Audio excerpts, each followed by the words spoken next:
Hello again my dudes, welcome back to the channel. This is Kadima, and in this video I'm going to show you how to fight Zhu Bajie, your companion in Black Myth Wukong, for chapter 4. He is located near the Hut of Immortality, and during the first stage, because this is a two-stage boss fight, he's actually not that hard because you can just get your Pluck of Many and your duplicates to help beat the shit out of him.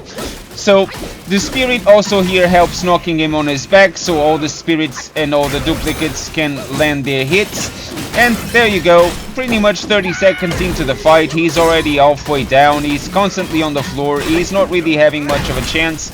And then every time you can, as soon as you have your focus points fully charged, just unleash a barrage of light attacks, just like I did. The Wind Tamer will also knock him on his back, and then you can just use the heavy hit to finish him off. And this is basically a 1-minute boss fight during the first stage, that is. The second stage of this boss fight, it's a bit more demanding. From here, all you have to do to find the next stage of this fight is exit through the way you came in.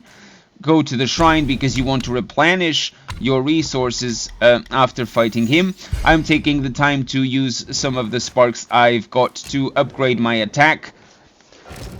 Take a rest, and from here you just want to leave the shrine, take an upward path that is now open thanks to Bajie trashing the place.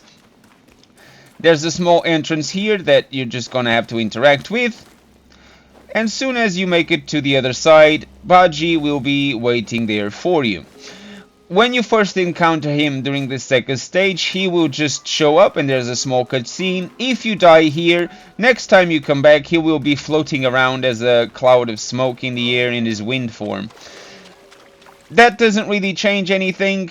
I'm just gonna skip the cutscene, but my tips for this fight are as follows. You want to try to avoid dodging, as in rolling on the floor, because the floor is covered in mud, and every time you actually roll, you will become slow, and that will affect your rolling. I like to start my fight with red tights, simply because, if you take notice, he doesn't really roll. His dodge is more of a side step than a dodge, and that's basically how I like to fight him right from the get-go. Unfortunately, I didn't manage to land that many hits as I intended to, but that's not a problem. As long as I can get some damage going, that allows me to then immobilize him, land a few more hits with my normal form. Every time you land a light combo finisher, it will knock him back, and the Wandering Wit actually next knocks him on his back on the floor. Now, this is the problem, as I was explaining. If you mistime your perfect dodges, you will end up rolling, and that will actually cause more troubles than solve, because you are now too slow, just like I am, due to being covered in mud. Now, my best advice here is don't panic. Try to stay calm, because if you panic, you are even more likely going to make mistakes. Make sure you heal regularly, and you use the Wind Tamer to knock him on his back in case of an emergency. Once you reach halfway down his HP bar, he will then assume another form of a massive boar, and he will just stampede you over. I prefer to stay close to him, immobilize right from the beginning, so I can build up the remaining points on my focus charge, so I can get it all the way up to 4, so I can start landing some heavy hits. The Cloud Step unfortunately does not knock him on his back, and these constant bubblings on the floor you have to be careful with, because if you get distracted, they will cause you some serious trouble.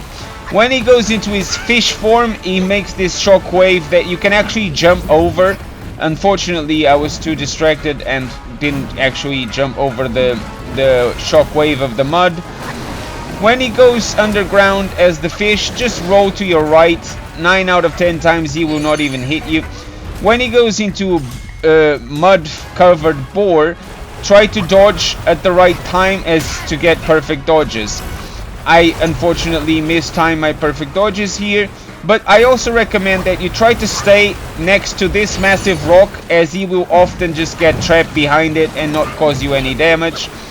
And once he's down on the floor, unleash everything you have on him, especially those light attack hits and light attack combos. As soon as he gets up, throw another immobilize and another light attack combo, and this will fill your focus charge all the way up to 4 by now.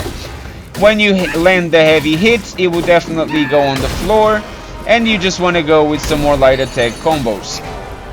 When he goes back into his fish form, remember what I said, you could have avoided that shockwave. I was too close to him, so that was not an easy job to do. But when he goes under the ground, keep rolling to the right. Even if you get covered in mud, as I said, 9 out of 10 times he will miss you completely.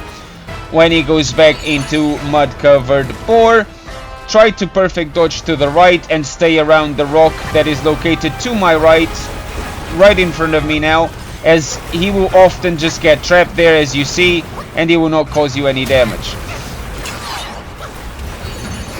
Once he finishes all those shenanigans, he will go fish and then roll towards you, and this will allow you to finish him off rather quickly. If you get your spirit back, just use it and it's a knockdown. And this is it. Quite a solid strategy. The average player can copy this. It doesn't require you to be a pro.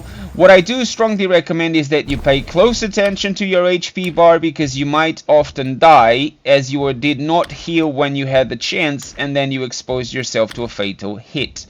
But this is pretty much the build with the golden armor set and the staff, Wind Tamer and One Ring Wit. And these are my Curious, my Gourd, the relics, and my Sparks distribution. Again, stamina focused, survival, and staff stance with a smash stance. No other investments at this point. Thank you all so much for watching. If you're new to the channel, please do subscribe, and I hope I'll see you in the next video. Take care. Cheerio!